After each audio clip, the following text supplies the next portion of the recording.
verse, but it says that just like travelers, till the point they reach home.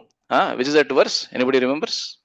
Ashok or the travelers, until they reach home, they will be in, they'll in anxiety, right? That verse. Bhava Saroruham. Dhunoti Amalam Krishna. After that, yeah. Pantaha, something like that comes. Pantaha. Dhautatma Purusha Krishna. Padamulam Namunchati. Pantasva Sharanam Yatha. Pantasva Sharanam Yatha. Till the time that traveler reaches the home, he is in anxiety. Because all the time when he is when he is outside, he is always thinking about when will I get home, when will I get home. So for these devotees of the Lord, when the pure devotees of the Lord, the glorification of the Lord is actually that it actually gives them that kind of a feeling. That it gives them complete comfort. It is like their residence, like their home. That's how it's explained. Of course, this verse is in contrary to the next verse of the Bhagavatam, which actually describes the glories of Srila Prabhupada's purports also. Right? So it is just like in many places of the Vedic literature, the don'ts are given before the do's. Right? Most of the places. Even in the Yoga Sutras also, the yama is mentioned before the niyama. Yama means the don'ts. And the niyama is mentioned after that. So the don't, that means that literature which is not to be read is mentioned in this verse. However, this verse should not give a meaning that the literature which is composed in glorification of the Lord is not with all these embellishments. You understand what I'm trying to say? The meaning that is supposed to be derived from this verse is that literature which is not glorifying the Lord, he should not be accepted by saintly persons, although it may be having all kinds of material embellishments, it may be having the best of language, etc., etc. But this does not mean the contrary, that literature which glorifies the Lord is not with all these material embellishments like metaphor, simile, and all of that. In fact, the best of the poets throughout the entire world, they are considered to be Vyasa and Valmiki. Is their literature bereft of all these embellishments? Surely they are not, right? So therefore, the point that is stressed over here, it is actually in Sanskrit, it is called the Utpreksha Alankara. Utpreksha Alankara means to say something by exaggeration. It is the exaggeration is used as a means of communicating a higher truth. Right? So neither is it the case that the literature that describes the glories of the Lord is bereft of all these metaphors and similes, and nor is the case that literature which does not glorify the Lord is always with all these metaphors and similes. That literature also may be without those also. Right? So the next verse, the 11th verse, is a very, very renowned verse. There Narada talks about that literature which actually glorifies the Lord. So let us repeat this verse and then we'll just discuss a little and then open up. So please repeat behind me. Tadvag visargo janatagha viplavo yasmin pratishlokam abadhavatyapi namanyanantasya yashonkitani yat Shrinvanti gayanti grinanti sadhavaha. So this is a very, very renowned verse. And the purport of this verse is even more, even more renowned. So that vag visargaha means vachaha prayogaha. That those words, those application of words, which are actually janataha viplavaha. Agha viplavaha means that which destroys all kinds of, agha means sin. Right? Yasmin pratishlokam abadhavatyapi. Here again, the same kind of language is used. Although it may be having all kinds of mistakes within it, all kinds of irregularities within it. So this does not mean that literature which glorifies the Lord will always have these kinds of irregularities. That is not the meaning of these words, right? It is just a way of communication through exaggeration. Even though it may be having all these kinds of irregularities, still you must accept it. Why? Because the most important element is there. And what is the most important element? Glorification of the Lord. Krishna Katha is there. Namani Anantasya Yashaha Ankitani Yat. Ankitani means they are depicted. What is depicted? Anantasya Namani Yashashcha. Namani means the names, Yasha means the glories. Ananta, Anantasya means the unlimited Lord.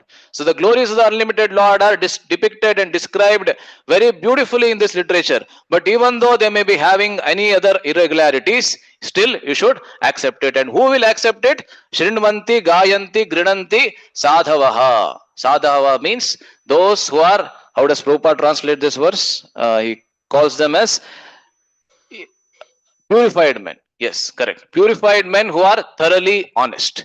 Purified men who are thoroughly honest, they will accept that it is irrespective of all those irregularities. Right? So here again, as I was saying, the meaning that should not be derived is that the literature that glorifies the Lord is always with these kinds of irregularities. That is not the meaning that is supposed to be derived. As I was saying, Vyasa and Valmiki are considered the most exalted of all poets of all time. Forget about forget about all the elements of glorification of Krishna or Rama that is given in their literature, but just considering from the viewpoint of even poetry, their poetry is considered the best of all literature that is available throughout the world today. Right?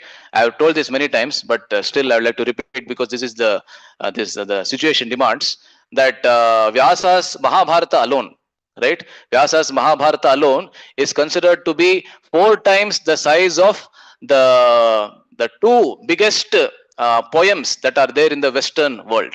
Anybody knows the names of the 2 biggest poems? The longest would be the better word, I think. The longest poems that are there in the Western world. I don't know which language it is in, must be in Greek or something.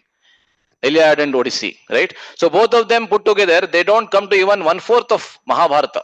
Mahabharata has 1.25 lakh verses, right? All of them are poetry, right? Writing a shloka in Sanskrit means it's poetry only. It is not very easy to write a shloka in Sanskrit, right? There are so many factors of chandas and everything that is to be considered, right? So Vyasa and Valmiki are considered the best poets. In fact, one of the acharyas of the Sri Sampradaya, you must have heard his name, Sri Vedanta Deshika, he actually talks about this exact subject matter in one of his kavyas called Yadavabhyudayam. Yadavabhyudam is his description of Krishna's pastimes, a very beautiful kavya. There at the beginning, he says the exact point that Prabhupada makes in this purport also. He says that Vasudha Shrotraje Taspin Vyaseja Hridaya Sthite Anyepi Kavaya Kamam Babhur Anapatrapaha. He says, a very beautiful verse.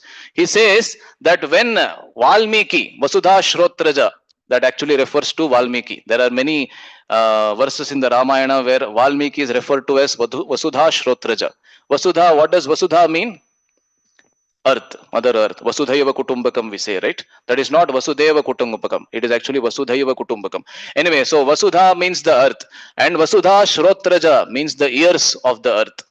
Ears of the earth actually refers to the ant hills. They are considered to be the ears of the earth. And because Valmiki emerged from the ant hill after his meditation, that's how we got the name Valmiki also. One who emerged out of Valmika. Valmika actually refers to the anthills. Even in the Rig Veda, there is a description that Valmikata Shrunmato Vasudhatmanaste. Valmikata means this thing, anthills. They are considered to be the ears of Mother Earth.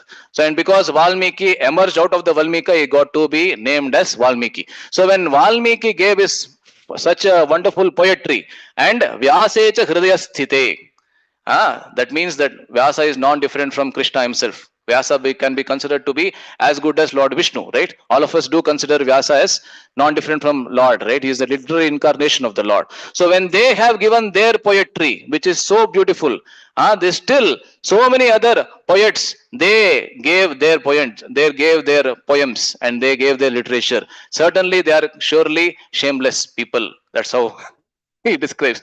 Why? Because of course, if that literature which they have given is based on the literature of Vyasa and Valmiki, that is to be glorified. But if that is not based on Vyasa and Valmiki's works, then that is to be condemned. That's how he says. Anapatrapaha. Anapatrapaha means shameless people. those who want to go against the Purvacharyas. In the Leela of Chaitanya Mahaprabhu himself, we see the conversation between Mahaprabhu and Vallabhacharya, right? So when Vallabhacharya came and said that I have given a literature which is much better, I have written a commentary on Srimad Bhagavatam which is much better than that of Sridhara Swami. Today, if you see, if you read the commentary of Vallabhacharya, if you independently read, you will certainly feel that it is a very exalted commentary. It's a very, very detailed commentary. But still, Mahaprabhu didn't accept. Mahaprabhu was stressing the principle that the going against the Purvacharyas is actually, condemnable, right? So therefore, that's how he says. And he also says the same thing that Kalidasa says. He says that Tadatve Nutanam Sarvam Ayatyam cha Puratanam Na Doshaya Etadhuvayam Na Gunaya cha Kalpate. The time at which any literature is composed, that is new for that literature. And as the time progresses, it will become old anyway.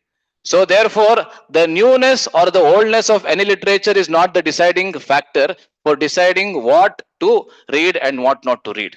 Just because something is old, it is not that you will have to read it, and such because something is new, it is not that it is supposed to be rejected, right? So like that only, the point that is mentioned in this verse is that Tadvag Visargah Janataha Viplaha Yasmin Pratishlokam Abadhavati Api. Even though every word of that may be having irregularities, this is just a exaggerated way of saying that the irregularities are not the deciding factor, but the Krishna Katha is the deciding factor. Yeah. So Prabhupada, he mentions in the purport of this, the second verse, a very famous purport. Here he mentions that a very touching statement also. He says that our effort to propagate this in an inadequate language, especially a foreign language, will certainly fail. All of you, I'm sure you must have read this statement. Prabhupada said that our effort to present this in a foreign language will certainly fail. Of course, Prabhupada's, there is no doubt about Prabhupada's literary skills also, because in the 60s and the 50s and 60s, when most of the Indians could hardly speak a few words of English, right? Prabhupada could very fluently converse in English. In the Leelamrita also, when Prabhupada was in Bombay just before he left to the US, there it is mentioned that many of the, he met some naval officer or somebody, and they were very, very impressed with Prabhupada's fluency in English. However, still, even though that may be the case, but Prabhupada's, for Prabhupada, it was, English was still a foreign language. English was not the native language of Srila Prabhupada, right? And in many of the lectures that we hear, the lectures that were given in late 60s and early 70s, if you see, the Prabhupada reads the first, the translations and purports that he had given. If you compare those with the purports and the translations that we have today, they are quite different. In fact, His Holiness Jayadeva Swami Maharaj was once saying that when he had to edit, he was having the most important service of editing Srila Prabhupada's purports and everything. That time, once he went and met Prabhupada, and he said that my entire service has to deal with finding faults in your purports. The entire service that I have is finding faults with whatever you have written. So I'm not feeling good. I'm not very comfortable doing this service. But Prabhupada told him that this is your service and you have to continue this service only. Why? Because Prabhupada accepted. See, Prabhupada actually was very, very humble in accepting that. He didn't say that whatever language I have written, that should be the final. There is another group in ISKCON which argues like that. Right? It argues that whatever the first Prabhupada's statements, they have to be considered final, and it should not be changed when we should follow only those. But Prabhupada himself instructed. He gave instructions to Hayagriva Prabhu, right? All that famous pastime we know, that Hayagriva Prabhu, first time when he came and met Srila Prabhupada, and Prabhupada gave a full huge bundle of manuscripts to be translated. And then Hayagriva Prabhu was astonished to see so many things that already Prabhupada has compiled. And then Prabhupada said, you can start with this. That means there is so much more to in coming, right? So Prabhupada actually was very humble in admitting that English was not in his language, his native language. It was a foreign language for him, and therefore his purports may require editing, and that's what exactly his disciples did. But many, devotees in ISKCON today, they're not very okay with that fact, right? I don't want to elaborate on that, but still, once His Grace Chaitanya Charan Prabhu was saying to all of us that Chaitanya Charan Prabhu, when he was in school and college, he had a friend. That friend, he was very expert, so to say, in the English language. Means what he used to do was that he used to read every book that is available in the market, and then he used to find, what are the mistakes, the grammatical mistakes and other kinds of mistakes, and he used to compile them and send to the author. These are the mistakes, you need to correct them. The next edition you bring out, you need to edit all of this. So Chaitanya Charan thought that let me just try out giving out the first canto of Srimad Bhagavatam. So he gave the first canto of Srimad Bhagavatam to him, and after many months, Chaitanya Charan was expecting him to give all the mistakes, whatever he finds, within a few weeks. But after many months, he didn't get any response from him. And then he went and checked with him. What happened? I didn't receive any response from you. It's generally the case that you give your feedback within a matter of few days or few weeks. Then that person is not devotee, of course. He said that actually I could not find any mistake at all. Why? Then he said that there is no grammatical mistake anywhere in the first canto. Then Chaitanya Chandra went and informed this to Jayadvaita Swami Maharaj. And Jayadvaita Swami Maharaj said, yes, there cannot be any mistake because we edited each and every purport of the Bhagavatam 20 times. 20 times, again and again and again, they have edited. That's the reason why, even from the grammatical point of view, if you see today, Prabhupada's purports are flawless, right? So it is not just the effort of Srila Prabhupada also. That's what I wanted to say, right? So Prabhupada's disciples who were in the editing team and in the transcribing team, of course, first the transcription and then the editing. It is a very, very lengthy process. Any one of us who has transcribed even one lecture will know how difficult it is, right? You have to go back and hear again and go back and hear. Sometimes it is not clear also, right? And sometimes you have to guess. And if it is not clear, you have to go back to the speaker and check what did you mean over here. It is not a very easy thing at all. And what to speak of transcribing the entire Srimad Bhagavatam that Prabhupada has spoken in his dictaphone. It is the most elaborate, it is the most difficult process, right? So Srila Prabhupada's disciples also have a huge chunk of credit they deserve for giving the Srimad Bhagavatam and the Srimad Bhagavad Gita and all the other literature that we have with us today, right? And the literature that Srila Prabhupada has composed is not any literature that comes out even in the spiritual circles outside, right? Prabhupada chose to translate 3 main literature, right? Which are they? First is the Bhagavad Gita, second is Srimad Bhagavatam, and third is the Chaitanya Charitamrita. I was hearing from a senior devotee in from the Chowpatty temple. He was saying how Prabhupada came to choose these 3 literature. Of course, it is not Prabhupada's choice also. It is the choice of the entire parampara. The entire parampara has stressed Bhagavatam more than any other scripture. Entire parampara has also stressed Bhagavad Gita and Chaitanya Charitamrita. But he was mentioning a very nice point. This senior devotee from Chowpatty temple, he was comparing 4 different parameters of 4 different literature. For example, if you consider, if you take a scripture like Mahabharata, which is a Dharma Shastra, right? Dharma Shastra. It can be Mahabharata or it can be Manu Dharma Shastra, or any Dharma Shastra if you take. What is the goal? What is the ultimate goal for anybody who reads the Dharma Shastra? For example, if you read the Mahabharata, where did the Pandavas and the Kauravas, both of them, where did they go at the end of the Mahabharata? Swarga. So that is supposed to be the ultimate goal for a Dharma Shastra, right? And what is the general recommendation? The general recommendation for any Dharma Shastra is Varnashrama Dharma. You should live according to the Varnashrama Dharma. Varnashrama Charavata Purushena Parappuman. So that is the general recommendation. And what does it reject? It rejects sinful life. That is for the Dharma Shastras. Now, if you take a scripture like the Bhagavad Gita, which is considered to be the essence of all Upanishads, right? So, in the Bhagavad Gita, what is the ultimate conclusion of Bhagavad Gita? What is the ultimate conclusion? The Charma Shloka is Shuddha Bhakti. Correct, no? They're nothing less than the Shuddha Bhakti, which is the conclusion. Sarva Dharman Parityajya and Manmana Bhava Mad Bhakto, all these verses, that is the ultimate conclusion of Srimad Bhagavad Gita. What is the general recommendation? What is the general recommendation? The general recommendation is something that Vishwanath Chakravarti in his commentary on the Bhagavad Gita calls Pradhani Bhuta Bhakti. Pradhani Bhukta Bhakti and Guni Bhuta Bhakti are two words that Chakravarti Thakur uses. What is Pradhani Bhuta Bhakti? Very simple to understand. Pradhani Bhuta Bhakti is that Bhakti in which Bhakti is Pradhana.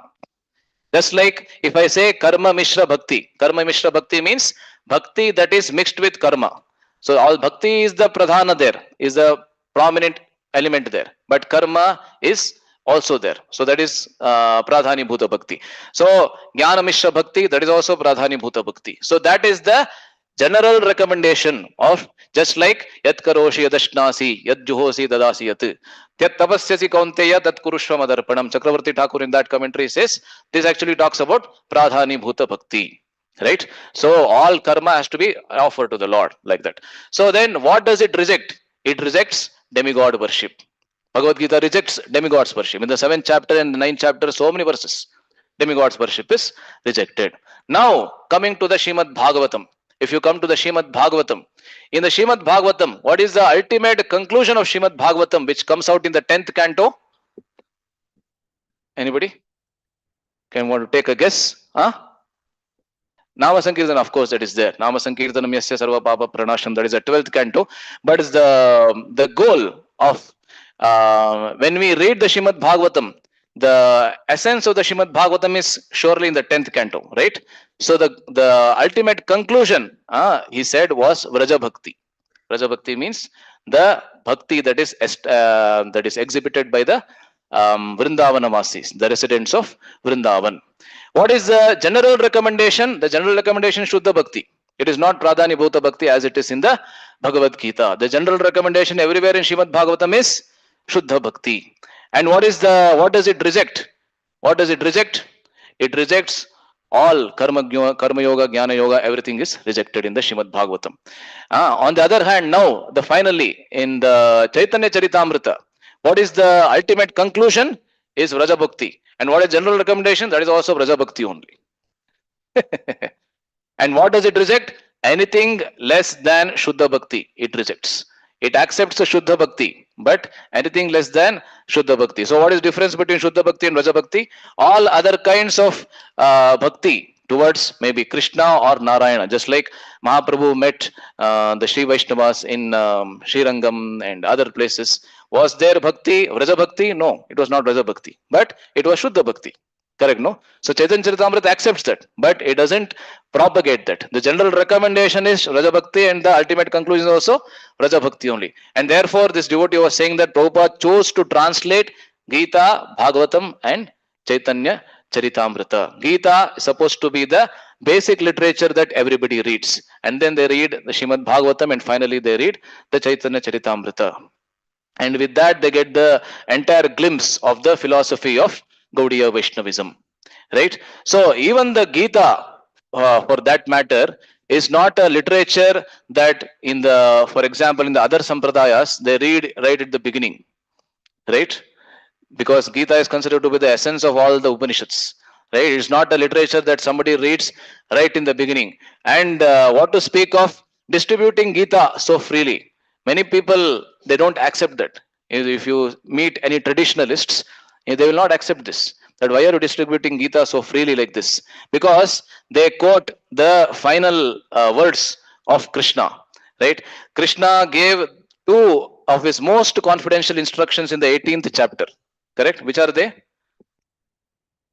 Sarva guhyatamam bhuyaha Shunume paramam vachaha ishtosi me dridhamiti tato vakshami te hitam. And then in 65 and 66 verses, he gives the most confidential instructions. Sarva guhyatamam. Guhyatamam means the most confidential. Which are they?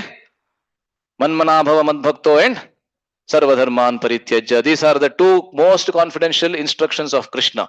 But in the next verse, which many of us may skip because we think that these two verses, of course, they are most important, but next verse we may not have read, which is which actually gives Krishna's instruction on whom you should give this instruction to, this most confidential knowledge to, and to whom you should not give. Even there he says first to whom you should not give, and then he tells to whom you should give. Correct? The 67th verse. Anybody knows the 67th verse? Okay, you can repeat behind me. Idam te na tapaskaya na bhaktaya kadachana na cha shushrushave vachyam na cha mam yobhyasuyati. So in this verse, Krishna is telling about to whom you should not give this knowledge of the Bhagavad Gita. Idam te na atapaskaya. Atapaskaya means who? One who has not performed any austerity in his life. Right? Idam te na atapaskaya na abhaktaya kadachana. Abhaktaya means one who is not my devotee. Don't give this knowledge to him. Then thirdly he says, Nacha ashushrusave means one who is not desirous to hear this knowledge. Or Prabhupada translates it as one who has not rendered any service for the pleasure of Krishna or for the pleasure of the devotees any time in his life. To such a person you should not give.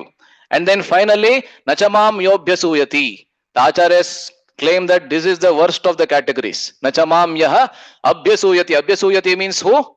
One who is envious. Yeah, one who is envious of me means to envious of Krishna, right?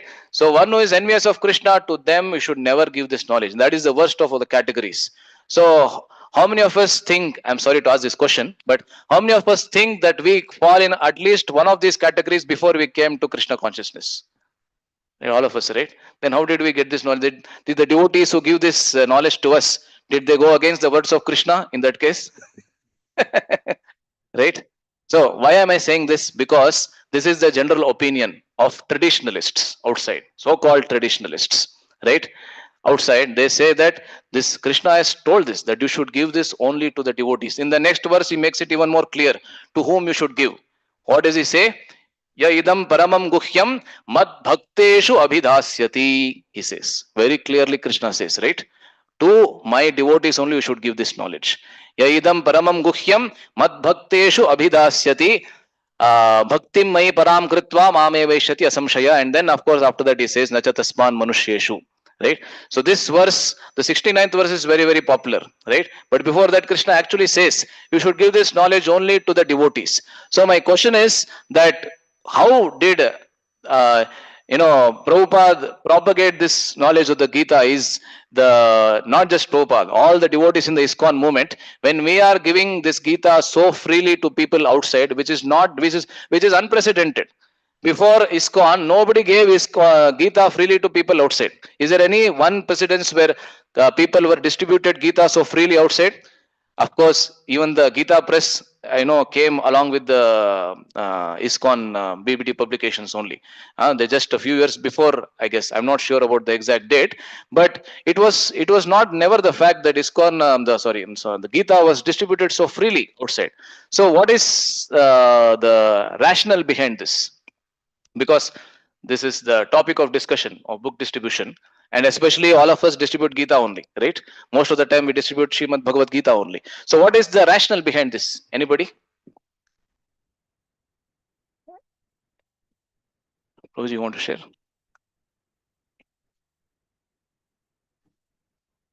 There are many senior devotees over here, so I am just taking their opinion before I blabber something. Yes, Rose.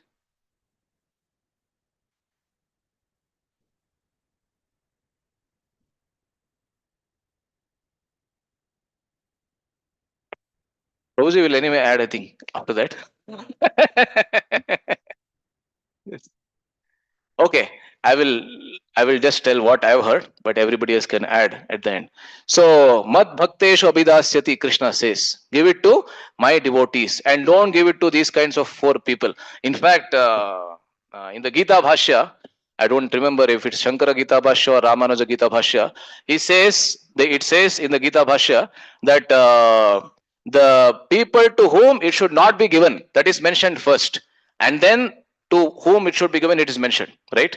Why? Because even if you don't give to the people who deserve, it is fine, but you should never give to the people who are undeserving. This is the traditionalist's opinion on this, right? It is a very what can you say, a very strong statement, right? Even if you don't give to the people who are deserving, it is fine, but you should never give to the people who are undeserving. You are able to understand what I'm trying to say? Huh? So that is the opinion of the traditionalists.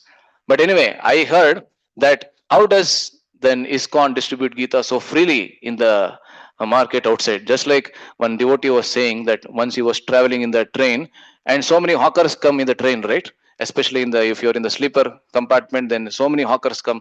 They will idli vade dosa, they'll come like that. Only another devotee also came there. Gita, Gita, Gita, Gita, Gita. Right? Of course, it's not to criticize. This is the best service that we can do. But I'm just on a lighter note. I just mentioned that. So how is it that ISKCON is distributing so freely? Because Mahaprabhu changed that very definition of that bhakta. Why? Because what did Mahaprabhu say? Who is a bhakta? Three different definitions he gave, no, to the residents of Pulinagram. No? Who is that? Residents of Pulinagram. He said the first year when the residents of Pulinagram came to meet Mahaprabhu in Jagannath Puri, then Mahaprabhu said, who is a Krishna Bhakta? They asked Mahaprabhu. Then Mahaprabhu said, anybody who just chants the name of Krishna once, he is surely a devotee of Krishna. Correct, no? That's what Mahaprabhu said. That means even if somebody says, I hate the Hare Krishnas, that is already a devotee. This is not my statements. I heard this from somebody. Okay, so he's already devotee. That's why Srila Prabhupada made Hare Krishna a household word. He didn't want to make ISKCON or his name a household word. So if you see even in the West today, the ISKCON devotees are known more popularly as the Hare Krishnas. They are not known as ISKCON devotees. Many people may not even be aware of the institution called ISKCON. Right? A very famous book distribution story which Naveen Neerath Prabhu writes in that book which he distributed recently when he came here, right? Of course, many of you might have heard this also, that once when one devotee was distributing books in Siberia. Where is Siberia in the global map? Where does it fall? Middle East, huh? Russia, near Russia. So in Siberia, he was distributing, and that is the country where in those days it used to be completely communist, right? So there was no trace of even one Hare Krishna devotee anywhere. So this devotee, he was in pant and shirt without kantimala, means he had made it one round maybe, and no tilak, nothing. He was distributing books in some canteen. There he was distributing books, and when he entered the canteen, he saw another devotee, another person.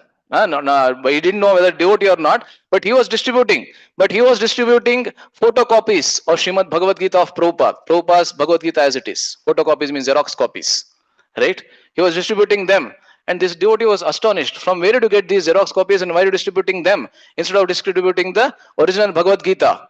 And that devotee told him that actually before that, this devotee, he told that person that why don't you come to our temple? The temple was somewhere in Russia or Ukraine somewhere. So why don't you come to our temple? I will give you the original copies of the Bhagavad Gita. You can distribute them. And then he was astonished. What is temple? Are there temples? Are there devotees?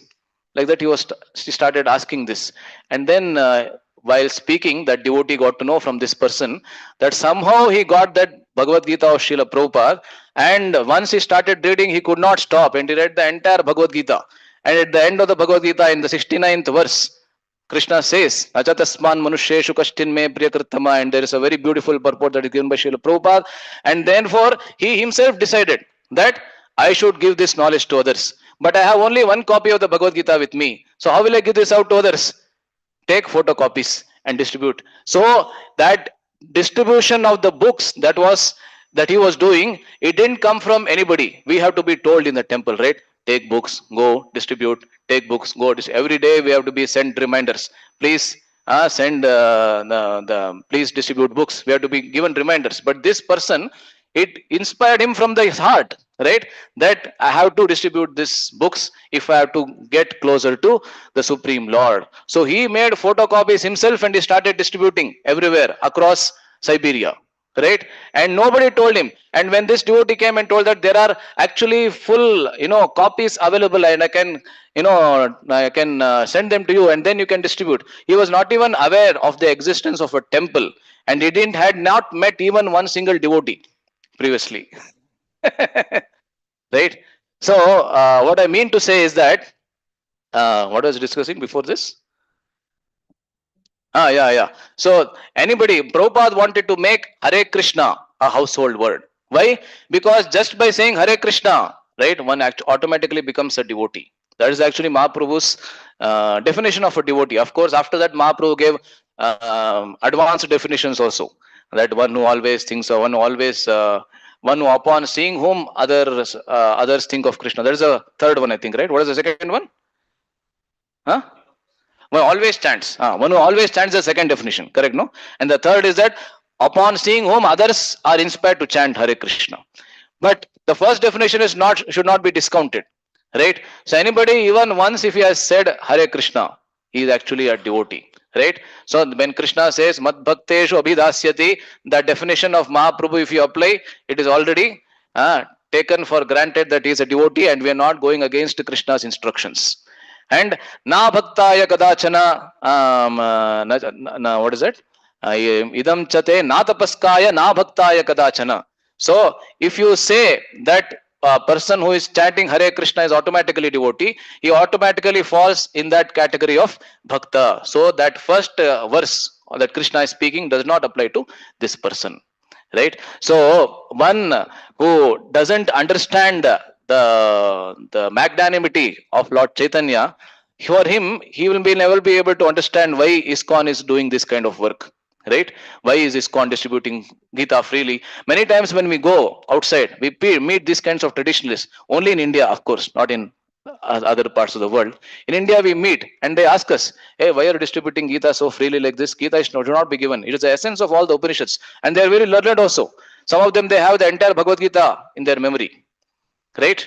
But those who don't understand the magnanimity of Lord Chaitanya, they will think that we are just like some, there's just some people of other religion who want to convert everybody, like that they may think, right?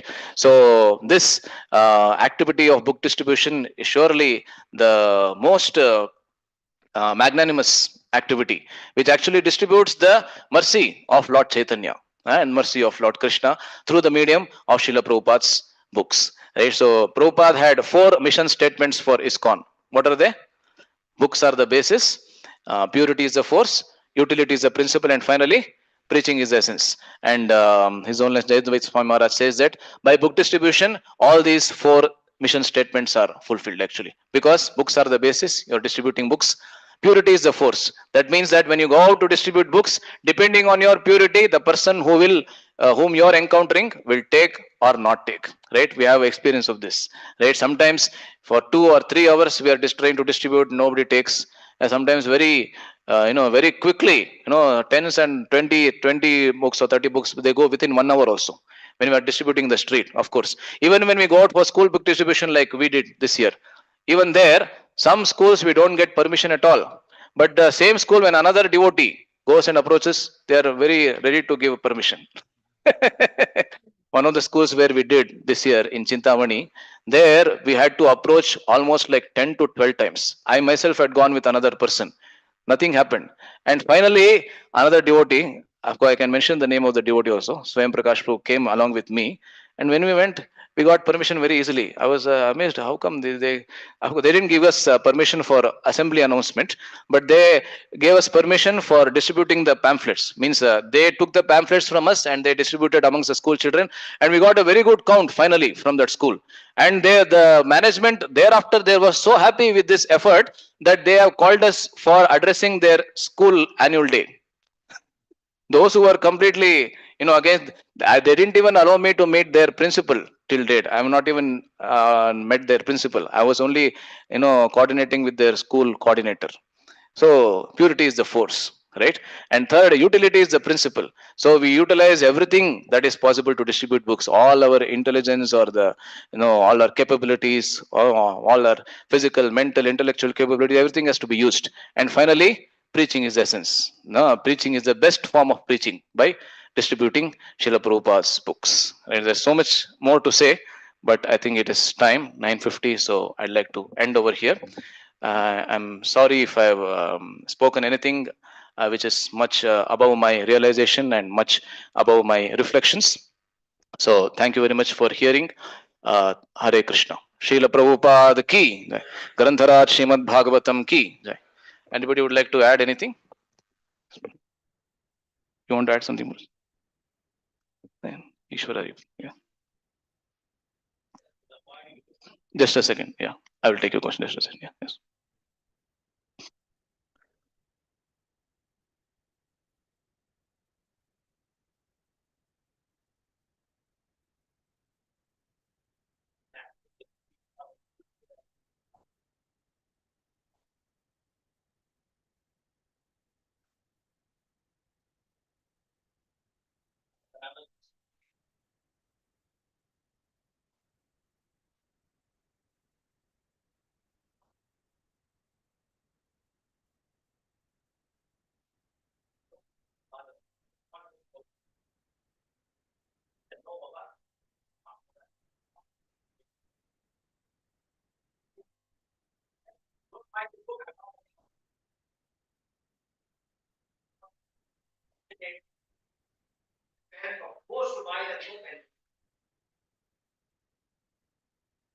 Mhm.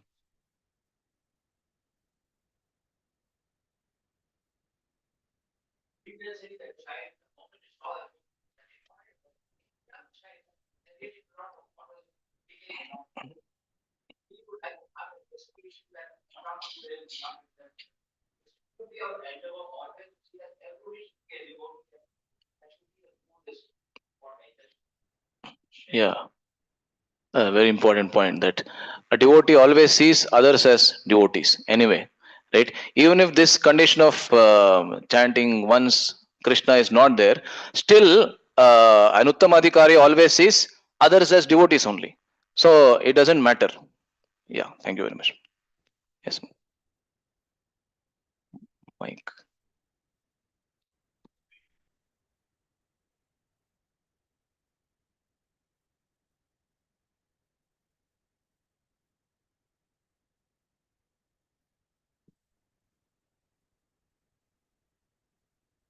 You can tell much.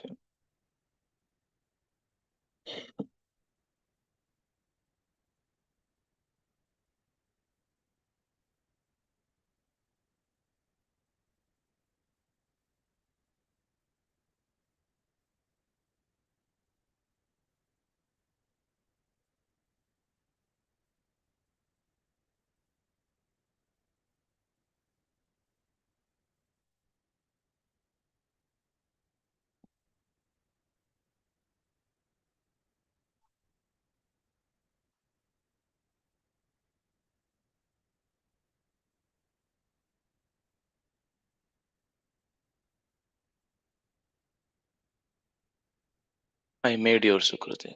Yes. Mm.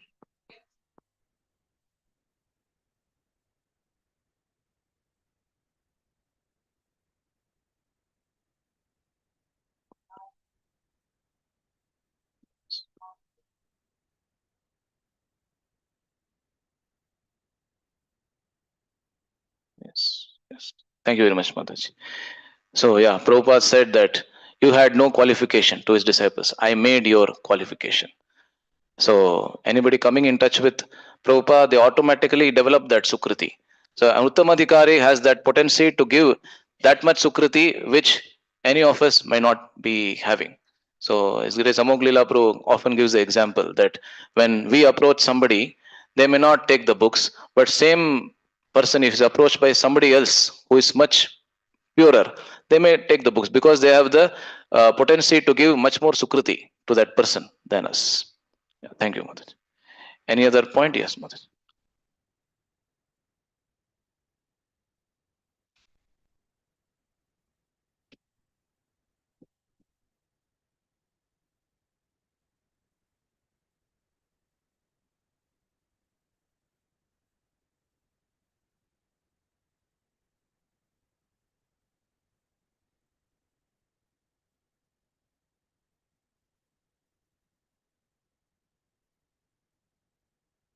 Yeah, it's a very good question. So, what should be the perspective towards the Mula Veda, which also comprise the Upanishads, right? For any follower of Sanatana Dharma and specifically for Gaudiya Vaishnavas. So, any follower of Sanatana Dharma, be he a Gaudiya Vaishnava or even he be a Shaivite or he be a Shakti, Shakta or he be a Shaura, the worshipper of the sun, or a Ganapatya. Prabhupada mentions all of this in his purports, right? A worshipper of Ganapati. For anybody, the final pramana for them is what? The four Vedas only. Therefore, we are called as Vaidika, right? The four Vedas, they are the final pramana. However, the four Vedas, first of all, the volume is so huge that anybody in Kali Yuga, it is out of their scope to study that, right? So, Prabhupada says somewhere, I heard, I have not read this, but he says somewhere that the total number of verses in the Vedic literature, in the four Vedas together, is something like 1 followed by 10 zeros or something. The number 1 followed by 10 zeros. It's first of all, it is so voluminous. Secondly, the three parts of the every Veda is supposed to consist of four parts: Brahmana, Samhita, Aranyaka, and Upanishad. The first three parts majorly deal with something called Karma Kanda. Karma Kanda has got more to do with rituals, right? It is not the essence of that particular Veda. The final part, which is the Upanishad, actually contains the essence of every Veda.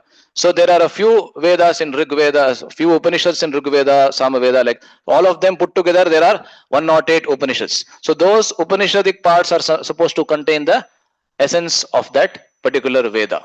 Now, are the Upanishads easy to study? In that case, let us study the Upanishads themselves. They are also not very easy to study. The one Upanishad that Prabhupada has given us, that itself is not very easy to understand. Right? Ishavasya Upanishad or Ishopanishad as we call, it's not very easy to understand. What to speak of 108 Upanishads? The Upanishads generally communicate in the third person. That tad tejati tannaijati tad dure tadvantike, right? The Upanishads generally refrain from addressing the Supreme Personality by his name. Hardly is there any place, even in the Isha Upanishad where the word Krishna or Rama is mentioned? The word Krishna is mentioned? No, anywhere, not anywhere. They refer to the Supreme Personality in the third person. Tad ejati, tad tannejati. He walks but does not walk. And the language is also very, very cryptic. He walks but does not walk. He is far and still is very near. It's very, very cryptic. Therefore, the Acharyas say, Jiva Goswami says this in the beginning of the Tattva Sandarbha. I have not read myself, but I have heard from devotees and Acharyas in the other Sampradayas also. They explain that the Vedas and the Upanishads, they themselves presented themselves as Itihasas and Puranas. Itihasa Puranabhyam Vedam Samupa Brahmanam, they call. Brahman refers to the Vedas. There are many meanings of the word Brahma. One of the meanings is the Vedas. And the Itihasas and Puranas are called Upabrahmana. That which takes you very, very close. Upa means very close, which takes you very close to the Vedas and Upanishads. So they are called the Upabrahmana. And amongst the Itihasas and Puranas also, amongst the Itihasas, of course, Ramayana has given a much prominent place than Mahabharata for the same reasons that Narada mentions in the first canto Srimad Bhagavatam. And amongst the Puranas, the most exalted of all Puranas is the Srimad Bhagavatam. And therefore, we study Srimad Bhagavatam. And of course, although Bhagavad Gita is intrinsically a part of the Mahabharata, but it by itself, Bhagavad Gita is also considered one of the Upanishads, which is called Gita Upanishad, right? So therefore, we study Gita Upanishad, which is Bhagavad Gita. And finally, Chaitanya Charitamrita is the distinguishing literature for Gaudiya Vaishnavas. Every Sampradaya has its distinguishing literature also, right? For Madhvas, they have, the Shiva Vaishnavas have the Divya Prabandhas of the Alvars. They are the distinguishing literature. The Samanya literature are there for every Sampradaya, but the distinguishing literature for Gaudiya Vaishnavas is the Chaitanya Charitamrita. Without the Chaitanya Charitamrita, there is just the Samanya. Gaudiya, we cannot call ourselves as the Gaudiya Vaishnavas. Correct, no? Please correct me if I am wrong. So, therefore, we study these three literature. That's in nutshell. And anybody wants to add to this, or shall we? Okay, we'll take this as the last, and we can stop after this.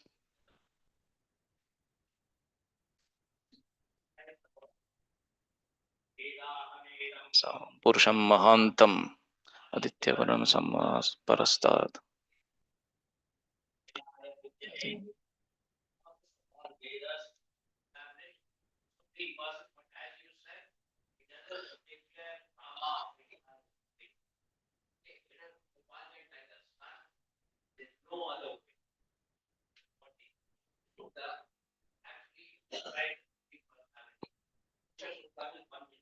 Yes. Yes, yes. Fine. So thank you very much. I think we are beyond time, so we'll stop over here. Hare Krishna. Grantharaj Srimad Bhagavatam ki. Srila Prabhupada ki. We'll take this later on. So all the devotees can proceed downstairs for announcements now. Hare Krishna.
Hare Krishna.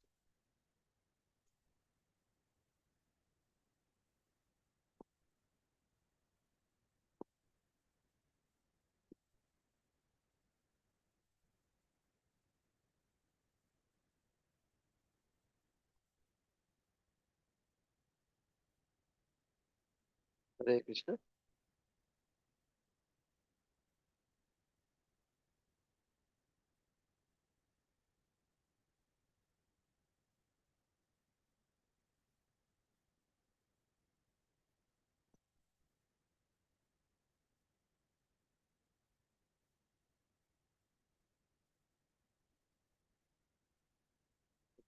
Hare Krishna. Hare Krishna. Hare Krishna. Hare Krishna. Hare Krishna. Krishna Krishna. Hare Hare. Hare Ram. Hare Ram. Ram. Hare Krishna. Hare Krishna. Hare Krishna.